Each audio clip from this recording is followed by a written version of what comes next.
Hi, welcome. In this video, you're going to see me using the Longline, longer line. Again, the whole focus here is on training as an intervention and creating relational change within that framework. So, and that's what I showed you training is. It is an intervention. So it must be approached that way in order to affect the type of change which is going to result in diminishment of unwanted behavior, because that's where it branches off the relational role. So here, you're going to see me working the line. Basically, the type of line I'm using is just a thin line. This is just a closed line. I made this myself. You don't need anything fancy. You don't have to go and spend a lot of money on things. It's basically because it's all they're just tools. They're basic tools, and the way tools are used, they're a means to an end. Okay, the whole concept here is to bring dog and owners into right relationship at such a level which allows the dog handler, dog owner to get off leash with their dog, to build that foundation of strength, so that you can basically go into any situation with the confidence that you need to achieve your desired results in your goals. But so the Longline is another tool to help achieve that. And so basically what we're doing here using the Longline is the whole concept here, you're going to see me using it on this video, is basically, for the most part, you're treating it like a short leash, okay, to set up the follower moments from which the line is going to extend, and then I'm going to be using it to bring Muniko into right relationship. Okay, so I'm targeting his decision-making process. As his decision-making process, as it's pushing beyond the boundary lines of the follower script within the framework of the intervention. Now, some dogs have a lot of power, push beyond that fairly quickly, and that's why, okay, you don't want to use the long line, okay, until you've created a level of change, relational change, with a short leash. Because if you go into this long line technique too soon, the dog will go so fast on the line, it'll burn your hands, okay? And it'll be a frustrating experience because the dog just isn't ready. They'll be jumping on you, and you'll be into all sorts of a mess. So you want to introduce this after you've created some change first with the short leash. Then you want to extend the pivoting point, extends out. Everything in the world kind of expands because the follower script can expand, okay? So, but again, the long line technique here is to create the bridge so that I'm working off the come command.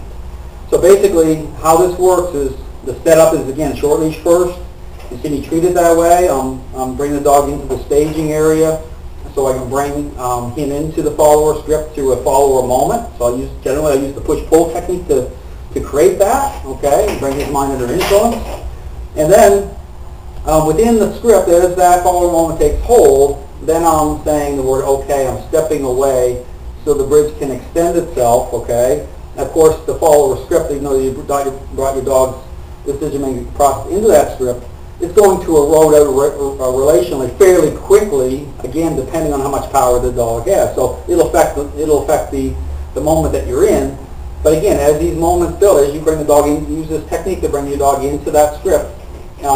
This is the building blocks. This technique and the moments are taking hold, how you're using this technique creates the bridge so that you can build the dog up into responding for the come command, okay, in a reliable way. So again, as the dog's in that script, that's when the line will go out. Okay, it'll go out, but however, as you let the line go out, you just use the word okay or go, I'm just kind of relaxed. But I'm not relaxed in the sense of just let my leadership position go. I'm relaxed in a conditional state. I'm allowing for a conditional state, saying you can go out conditionally, okay? And that's how this is all kind of set this whole script into motion. So as the dog goes out, just at the point, okay, where the dog gets out a little ways at first, you want to call them in sooner, just as you're starting this technique, because, the moment you look at your dog and say, well, they aren't going to respond anyway, right? I mean, you call the name 1,000 times, they're going to respond. And the other point here is when you're using commands within this technique, you're not relying on those words that way for any sort of power to have a hold on your dog, because the reason we're using this line in the way we are is we're creating the strength which is attaches to the commands, okay, because it's relationally built. Okay, we're creating, it's mind and body, okay, it's the whole person. and dogs connect to us that way. So we're relying more on how we think and the line to generate the type of influence which is going to bring power to the command. So as the dog goes out just slightly on the line, we'll say his name. We'll say Munico. Munico will may look, may not look, but that's basically just by calling him. I'm calling him out of a crowd. Okay, so this is future. This is the future as these commands go. So if he's in a group of dogs or whatever the situation is, I can say his name. The look, I'm going to get his attention. Now I have strength. Okay, I'm using the follower script. Then he's waiting for the next command to follow. Okay, whatever the command is. And so I'll say the command come. But when I'm doing this technique within the intervention framework, I'm not waiting I'm not delaying when I say come for that to do the work for me. Okay, I'm just pulling. Okay, so I'm saying come as I'm pulling. And I'm only saying come once because, again, the psychology involved. Many people find themselves saying the word, the command over and over and over again. Okay, it's just like trying to call your kid out of the toy aisle and counting to 10, and now you're into 12, 13, 14. You charge them to listen because maybe he just doesn't have any respect for you. Okay, it's the same concept here. We're not relying on that come command. We're building the strength, okay, through the line technique. So we say come, we're immediately pulling, okay, but we're pulling it smooth. Again, you'll see the technique, smooth and fluid technique, okay, not aggressive with the technique, smooth and fluid. And then as I'm pulling in, the line is just kind of going behind me onto the ground. Then this turns into a short leash, and then the setup changes a little bit from when we start, because when we start, I'm starting off with him beside me in kind of like a heel position, okay? I'll do a push-pull there to get the technique going. But as the setup is, as this framework progresses, as the technique progresses, with the second off the first time I call him in, you'll see that he's facing front on to me, okay? So I'm calling the come command, he's going to end up here. And so my push-pull is a little different because I'm actually pushing and pulling behind him that way and pulling up, okay? And then once I do the push-pull, his mind's in the script. Okay, brought him into the follower script creating a good moment. Then I'll say, okay, or go. I relax again, and he advances back out on the line again, and I'll repeat the exercise. And as I'm creating influence, okay, because you'll just know that you are, okay, you'll see how the dog's responding better and better and better. Then the line's going further and further out, and eventually I'll use the full 30 feet of the line, and then I'll advance into my backyard here. There's actually dogs that run that fence line. Okay, my neighbors, out of control dogs. Okay, I'm just kidding. I mean, I have great neighbors. Their dogs run the fence line, and so, which is great for what I'm doing here. Okay, with board and train, and because I have lots of other dogs and people to work off of, and so what I'm doing is I'm using that. Okay, but I'm careful that when you're using other people's dogs, be careful because you don't want to wind those dogs up. I mean, they're running anyway. Okay, so I'll be somewhat away from that because, again, the whole point is you want to create boundary lines. You don't want to get too close to that first because you just want to open the door, the dog's mind up, and then I'm shutting it again through these follower moments. Okay, and that's how I'm building that bridge. If you want to for socialization or for having him be around other dogs and staying within the script, okay, you have to create it. So you'll see me working the dog in and out, and then you'll see Munico happen upon Polly's ball on the ground, my dog I have here. There's a ball out in the backyard. And you're going to see Munico pick the ball up. So I'm doing this video post what I've just done. But you're going to see Munico pick the ball up in its mouth, which is great because, again, this is, in fact, I mentioned in the video about work using the ball and how this sets up for ball play. Okay, if you want your dog to fetch well and respond well off leash, okay, and not chew the ball up, and you want the dog to bring the ball back to you, and this is going to come through you, and you have lots of fun doing ball play. This sets it up. Okay, this creates it.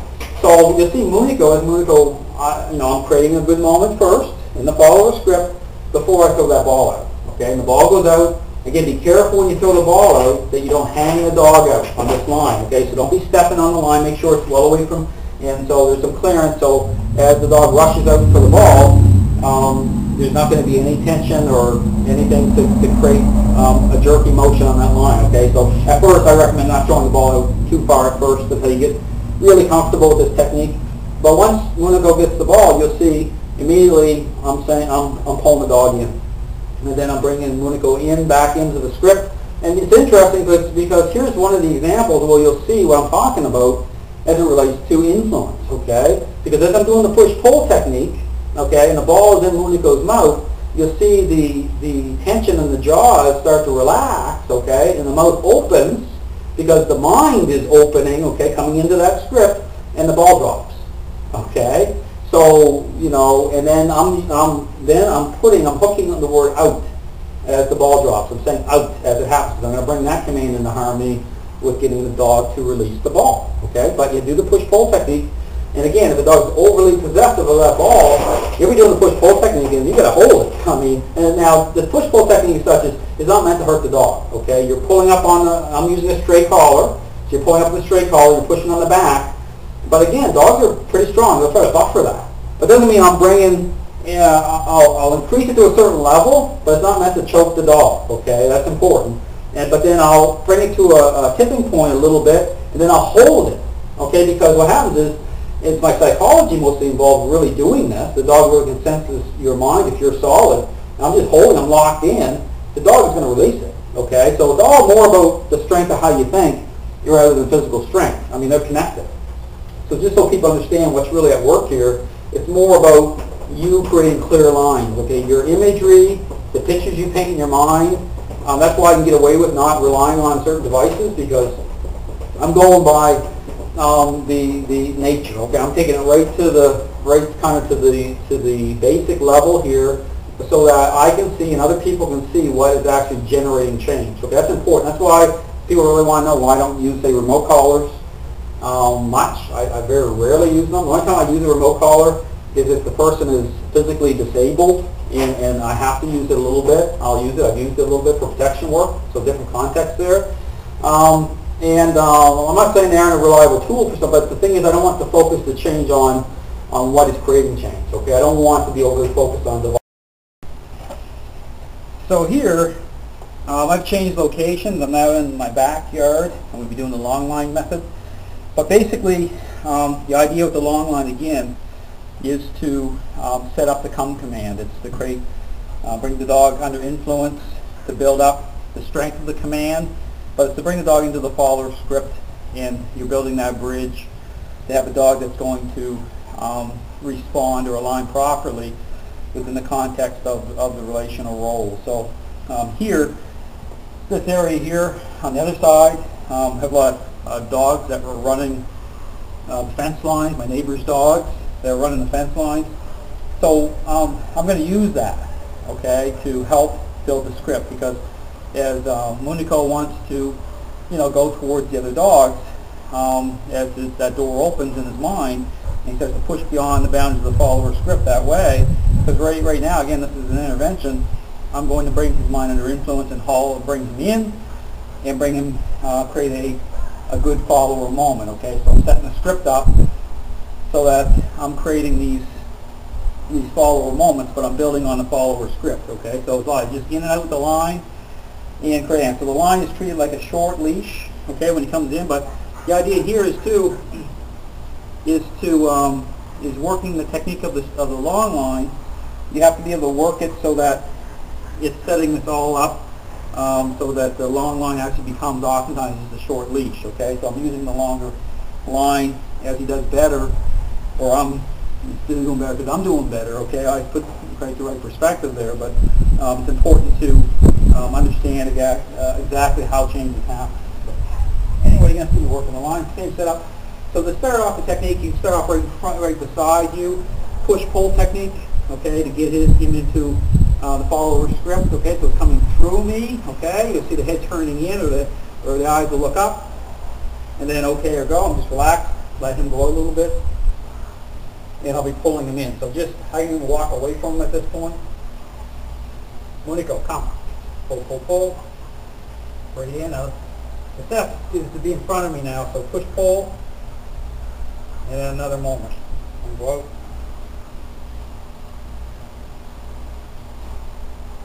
Munico, come. Push, pull. And go.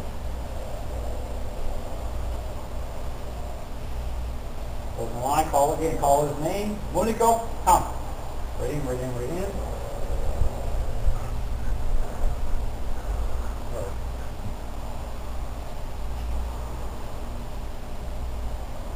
Now vote in the line.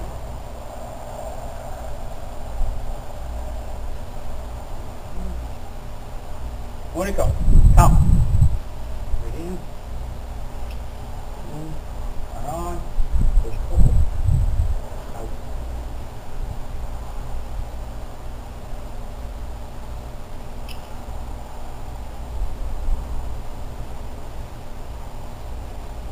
It's very interesting. My other dog is in this area, so it makes a good distraction.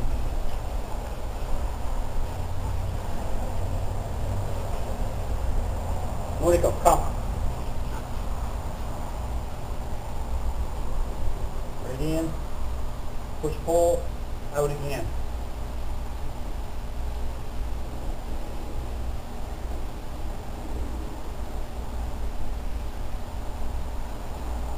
Munico, come.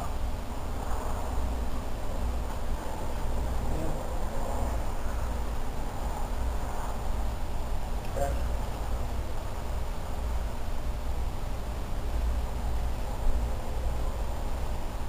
Munico, come.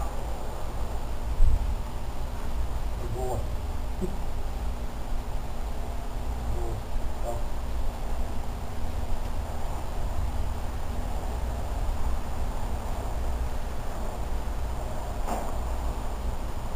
Munico, come.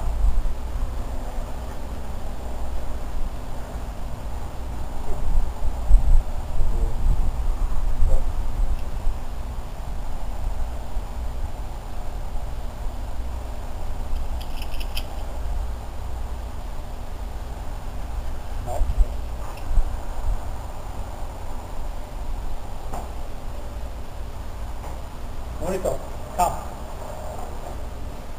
Good boy. Good boy. Right in. Good boy. Okay.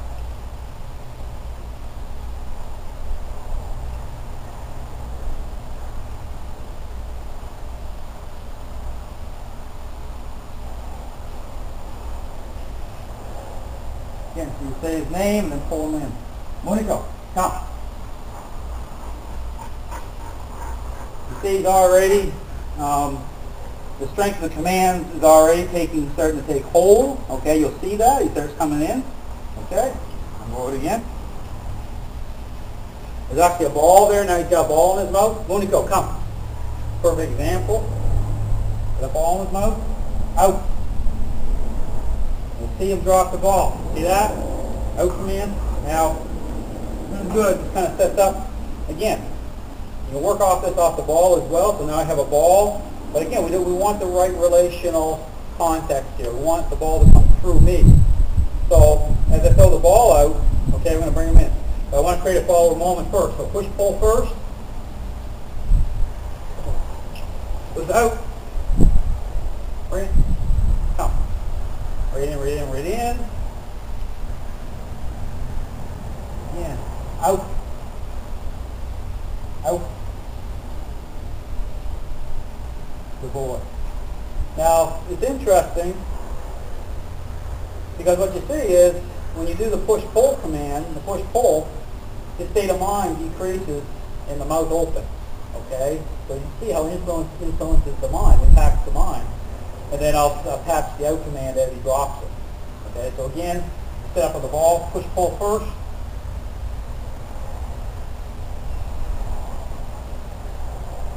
Boy, get it. Get the ball. Come. Get in with the ball. Out. Out. Out. Good boy. See that? So, anyway, we're going to leave the ball there for a moment.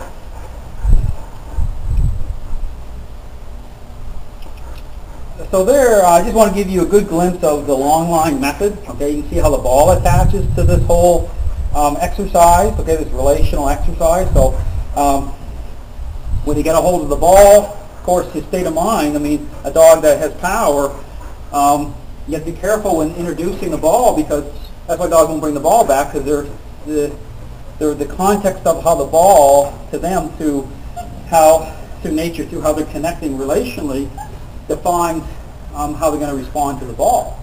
So we have to, again, see, I'm trying to, he typed up a little bit, he wants that ball, right? But now what I'm doing is I'm saying, no, it comes through me. Okay, I'm defining it. So it's kind of like, you have to be careful even when you're doing the whole ball exercise, okay, because you don't want to bring too much authority online because it'll actually throw the dog off, okay? It's kind of like sprinkling pixie dust, okay, with influence. When you're doing this, you want to, you don't want to bring them under too much authority over the ball exercise, but it's got to be in harmony here. So it's like right here, I'm interrupting it. This is good because, again, I'm going to work on interrupting this high state. But again, what this shows, if he's really keyed up here, okay, that's good in a way because that's the ingredient that you want for a dog that's going to do well at, say, bite work. Okay, a dog that's kind of got some oomph. Okay, because the thing is here, we're not breaking the spirit or drive. Okay, we're just defining this relationally. So here, back in, and keep going here. So anyway, I'm just going to cut this off here at this moment, and I want to give you a glimpse into the long line setup. Thanks for watching.